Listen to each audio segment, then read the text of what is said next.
లక్ష పాడి రైతు కుటుంబాల సంస్థ కరీంనగర్ డైరీ. కరీంనగర్ డైరీ పాలు మరియు పాల పదార్థాలు ఆర్డర్ చేసిన వెంటనే మీ ఇంటి వద్దకే కరీంనగర్ డైరీ యాప్ ని డౌన్లోడ్ చేసుకోండి.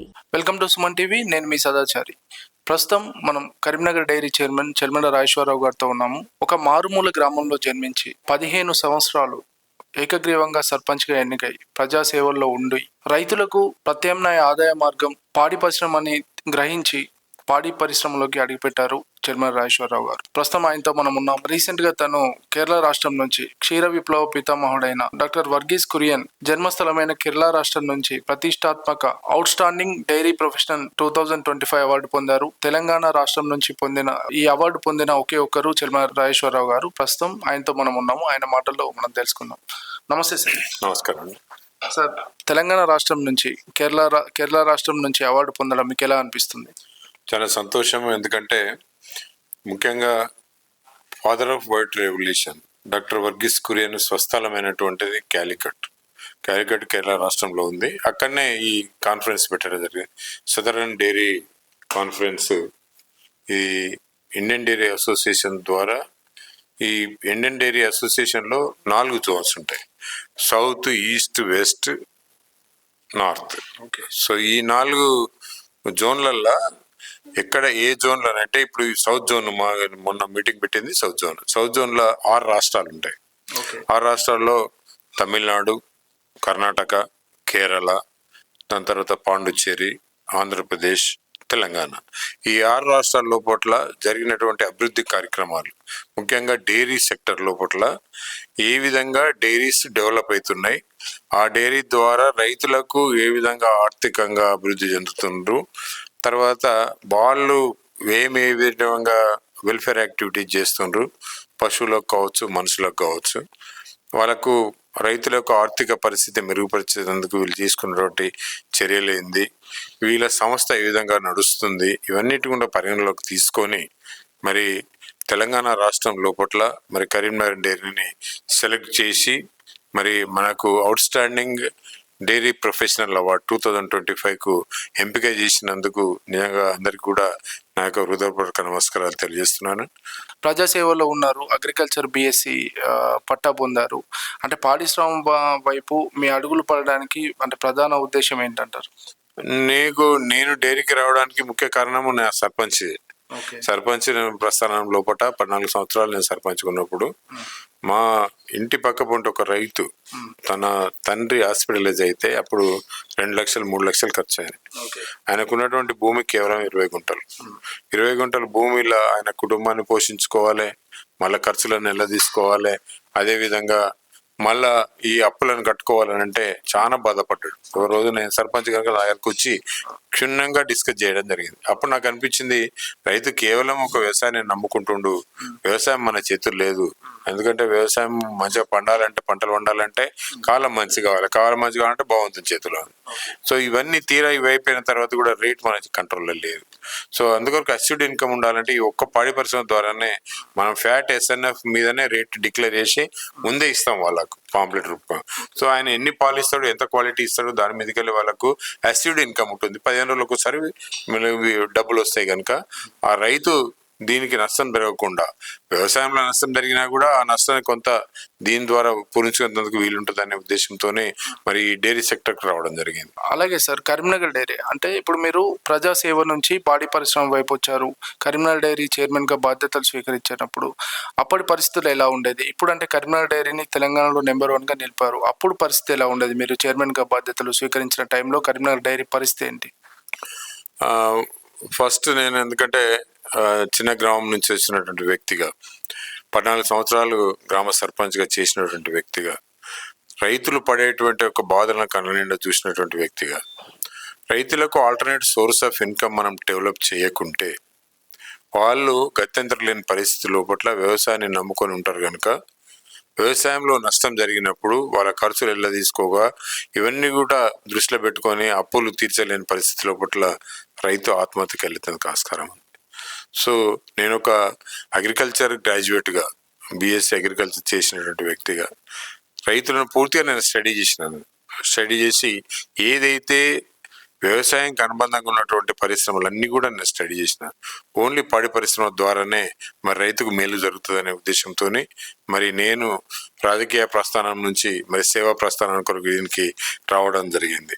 నేను వచ్చినప్పుడు 1997లో మాది రిజిస్ట్రేషన్ అయ్యి 1998 నవంబర్లో మాకు హ్యాండ్ ఓవర్ చేసినప్పుడు కేవలము మా పాల ఉత్పత్తి 12,000 లీటర్లు, పాల అమ్మకాలు కేవలం 4,000 లీటర్లు. మరి అప్పుడు ఉన్నటువంటి ఉద్యోగస్తులు 200 మందికి జీతాలు ఇవ్వాలంటే చాలా కష్టమైనటువంటి పరిస్థితి. నష్టాలు నడిచేటువంటి సంస్థను మనకు అప్పచెప్పినప్పుడు అది 2 సంవత్సరాలు మేము నష్టాల లోపల దాన్ని నడిపించి మెల్లమెల్లగా దాన్ని మరి లాభాల బాటలకు తీసుకొచ్చి ఇప్పుడు మేము పాల సేకరణ 2 లక్షల లీటర్లు తీసుకురావాలి. రోజుకి ఎన్ని లీటర్ల పాలు సేకరణ జరుగుతుంది సార్? మేము రోజుకు 2 లక్షల లీటర్లు మేము పాలు సేకరణ చేస్తున్నాం. 1,80,000 వరకు మేము మిల్క్ ప్రోడక్ట్ రూపకంగా అమ్ముతున్నాం. ఆ విధంగా దీన్ని 2 lakhs లీటర్స్ కూడా సేల్ చేసినందుకు మౌత్గా మేము హైదరాబాద్ మార్కెట్ చేసినాం. 15 జిల్లాల లోపల మార్కెటింగ్ వ్యవస్థ ఉంది. ఇంకా కూడా కొత్త జిల్లాల లోపల కూడా మా మార్కెటింగ్ వ్యవస్థ ఇంప్రూవ్ చేసుకొని మరి మనకు మార్కెట్ ఉంటేనే ఈ పాలు సేకరించేందుకు వీలుంటుంది కనుక మార్కెట్ మీద కూడా ఎక్కువ కాన్సన్ట్రేట్ చేసి, ఎందుకంటే ఇవాళ మీరు చూస్తుండ్రు మార్కెట్లో ప్రతి ఒక్కరు ధర తక్కువ కొరకే పోతుండ్రు. ధర తక్కువ ఎందుకు వస్తుంది మనకి? ఇప్పుడు మాది కోఆపరేటివ్ వ్యవస్థ, మేము లాభాలు అపేక్షించేది సంస్థ కాదు. మాది వచ్చిన లాభాలు మాకు వచ్చేటి కాదు. మళ్ళీ ఈ లాభాలన్నీ కూడా తిరిగి రైతుకే వెళ్ళేటువంటి సంస్థ ఇది. మరి మాకు 40 రూపాయలకు లీటర్ పడితే మరి వేరే వాళ్ళకి 30 రూపాయలకి ఎట్లా అమ్మగలుగుతాడు? అది కూడా మనం ఆలోచించుకోవాలి. చాలా వరకు కూడా అడల్టరేటెడ్ మిల్క్ చుట్టుపక్కల టౌన్లో చుట్టుపక్కల ఉన్నటువంటి ఒక ప్రదేశాల నుంచి సింథటిక్ మిల్క్ కావచ్చు, ఇంకా వేరే రకంగా కెమికల్స్తో చేసేటువంటి ఒక మిల్క్ వచ్చుకుంటూ రైతులకు కాకుండా మధ్యలో దళారీ వ్యవస్థ ఇవన్నీ తయారు చేసుకుంటూ కన్జ్యూమర్స్కు ఈ రేటును ఏమంటారు కదా, చేపను పెట్టినట్టు రేటు తక్కువ చేసి మరి వాళ్ళు పాలు అమ్ముకోవడం జరుగుతుంది. అటువంటి పరిస్థితుల పట్ల మరి కన్జ్యూమర్స్కు హెల్త్ ఖరాబ్ అయిపోయి ఇంటికి ఒక క్యాన్సర్ పేషెంట్, ఒక పాలని కాదు ఇంకా మిగతా ప్రొడక్ట్స్ కూడా అన్ని కూడా కల్తీ అనేది మరి జరుగుతుంది. కనుక కల్తీని నివారించేందుకు మేమైతే మా గ్రామ స్థాయి లోపల ఉన్నటువంటి సంఘాలు ఉంటాయి, అక్కడ అన్ని టెస్టులు చేస్తాం, అన్ని అడల్టరేటెడ్ టెస్టులు ఇస్తాం. గ్రామ స్థాయిలో అడల్టరేషన్ జరిగాయి 90%. ఎందుకు జరిగాయి అంటే గ్రామంలో ఒకరు కాకుండా ఒకరు తెలుస్తుంది. ఎందుకంటే ఆయనకి ఎన్ని పశువులు ఉన్నాయి, ఎన్ని పాలు వస్తున్నాయి, సడన్ గా ఎందుకు పెరిగినాయి ఏంది అనేది కూడా ఆయనకు తెలుస్తుంది. సో ఆ ఇన్ఫర్మేషన్ మాకు వస్తుంది కనుక మా వాళ్ళు కూడా పోయి ఇన్స్పెక్షన్ చేసి ఇవన్నీ చేస్తానికి వీలు ఉంటుంది. గ్రామ స్థాయిలో టెస్టింగ్స్ ఉంటాయి. ఆ పాలను తీసుకొచ్చిన బల్క్ కూలింగ్ యూనిట్స్ లోపల టెస్టింగ్ చేస్తాం. మళ్ళీ ఆ పాలను తీసుకొచ్చి మళ్ళీ డైరీ లోపల మళ్ళీ టెస్టింగ్ చేస్తాము. ఇవన్నీ కూడా టెస్టింగ్ 100% చేసిన తర్వాతనే మంచి నాణ్యమైనటువంటి పాలను మేము తీసుకొని ఆ నాణ్యమైనటువంటి పాలను ప్యాకెట్ రూపకంగా చేసుకుంటూ అదేవిధంగా మళ్ళీ ప్రొడక్ట్స్ రూపకంగా తయారు చేస్తూ మరి ఈ కన్జ్యూమర్స్కి ఇవ్వడం జరుగుతుంది. కన్జ్యూమర్స్ కూడా అవేర్నెస్ ప్రోగ్రామ్స్ పెడుతున్నాం. కల్తీ అంటే ఎట్లా చేస్తారు ఏంది, మరి మన పాలకు వేరే పాలకు డిఫరెన్స్ ఏంది, మన పాలు ఏం రేట్ వస్తుంది, అదే కన్జ్యూమర్ అవేర్నెస్ ప్రోగ్రామ్స్ కూడా మేము చేస్తాం. ఓకే సార్, అంటే పాడి పరిశ్రమలో ఈ డైరీ రంగంలో చూసుకుంటే ఒకప్పటితో పోలిస్తే ఎలాంటి మార్పులు వచ్చినాయి? యువత కూడా దీంట్లోకి రావాలంటే ఎలాంటి మార్పులు చోటు చేసుకోవాలంటారు? అంటే జనరల్గా ఏంటంటే పాడి పరిశ్రమ లాభదాటిగా మనకు కావాలనుకుంటే మనకు వచ్చేటువంటి ఎక్స్పెండిచర్స్ మినిమైజ్ చేసుకోవాలి.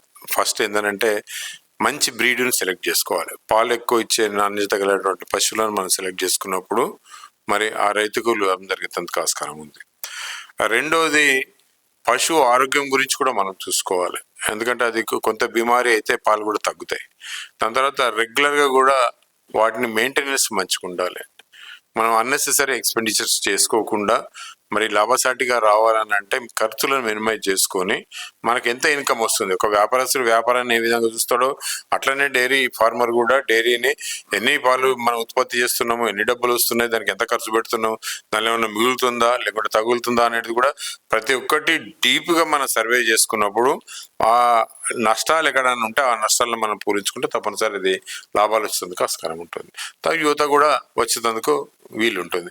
లేకుంటే ఆయన వచ్చి పశువు బాగాలేదు, తక్కువ పాలు ఇస్తుంది, దానికి వచ్చే రేటు ప్రకారం మాకు వర్కౌట్ అయితే లేదు అని అంటే వర్కౌట్ కాదు. ఎందుకంటే మంచి పశువుని తీసుకోవాలి, దానికి ఆరోగ్యం గురించి చూసుకోవాలి. ఇవన్నీ చేస్తేనే మరి లాభాల పట్ల నిలుస్తుంది. కేరళ రాష్ట్రం నుంచి ప్రతిష్టాత్మకంగా అవార్డును పొందారు. ఈ అవార్డును మీ బాధ్యతను మరింత పెంచేలాగా ఉందా? ఎలా ఫీల్ అవుతున్నారు? తప్పనిసరి. ఎందుకంటే అవార్డు ఇచ్చినంటే మనకి రికగ్నైజేషన్, అంటే మనం మంచిగా పనిచేస్తున్నాం కనుక మనకు అవార్డు రావడం జరిగింది. మరి మంచిగా పనిచేస్తున్నప్పుడు ఇంకా ఎక్కువ కష్టపడవలసినటువంటి పరిస్థితి ఉంటుంది. ఎక్కువ కష్టపడి ఇంకా రాబోయే రోజు లోపట్ల డైరీని అభివృద్ధి చెందేందుకు, అదేవిధంగా రైతుల యొక్క ఆర్థిక పరిస్థితి అభివృద్ధి చెందేందుకు మా వంతుగా మేము కృషి చేసి తప్పనిసరి. అంటే ఎలాంటి అభివృద్ధి పనులు చేయబోతున్నారు అంటే ముఖ్యంగా ఏంటంటే రైతులకు మేము విస్తరింప చేయాలనేది ఎక్కువ మాకున్న ఏరియా కాకుండా ఇంకా ఫర్దర్ ఏరియాలో కూడా మేము పాల ప్రొక్యూర్మెంట్ చేస్తే మేము ఇచ్చే స్కీమ్స్ అన్ని కూడా వాళ్ళకు కొత్త రైతులకు కూడా అందేందుకు వీలుంటుంది. సో అట్లా ఆ విధంగా రైతులను ఆర్థికంగా అభివృద్ధి చెందేందుకు మా వంతుగా మేము కృషి చేస్తాం. ఎందుకంటే ఎవరైనా ఆర్థికంగా అభివృద్ధి ఉంటే సామాజికంగా ముందుకెళ్తున్నందుకు ఆస్కారం ఉంటుంది. సో ఆయన సామాజికంగా మంచిగా ఉండాలంటే ఆయనకు ఆర్థికంగా మంచి పరిపుష్టి ఉండాలి. ఆ విధంగానే మా వంతుగా మేము కృషి చేసి వారిని ఆర్థికంగా పెంపొందించేందుకు మేము ప్రయత్నం చేస్తాం. ఓకే సార్, కేరళ రాష్ట్రం నుంచి అవుట్ స్టాండింగ్ డైరీ అవార్డు పొందడం మా సుమన్ టీవీ తరఫున కూడా మీకు శుభాకాంక్షలు. Thank you sir. Thank you.